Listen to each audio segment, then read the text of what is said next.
1922 সালের সেই রাত জার্মানির এক ফার্ম হাউসে বরফের ওপর পায়ের ছাপ পাওয়া গেল। জঙ্গল থেকে বাড়ির দিকে তো আসছে, কিন্তু ফিরে যাবার কোনো চিহ্ন নেই। তারপর হঠাৎ একদিন রাতে চিলে কোথা থেকে ঠক ঠক ঠক পায়ের শব্দ শোনা যেতে লাগলো, কিন্তু ওপরে গেলে কাউকেই দেখতে পাওয়া যেত না।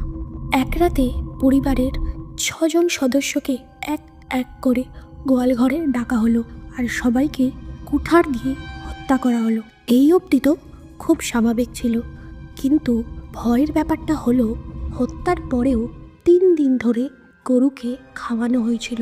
রান্নাঘরে আগুনও জ্বলতে দেখা গেছিল, মানে খুনি তখনও বাড়ির ভেতরেই ছিল।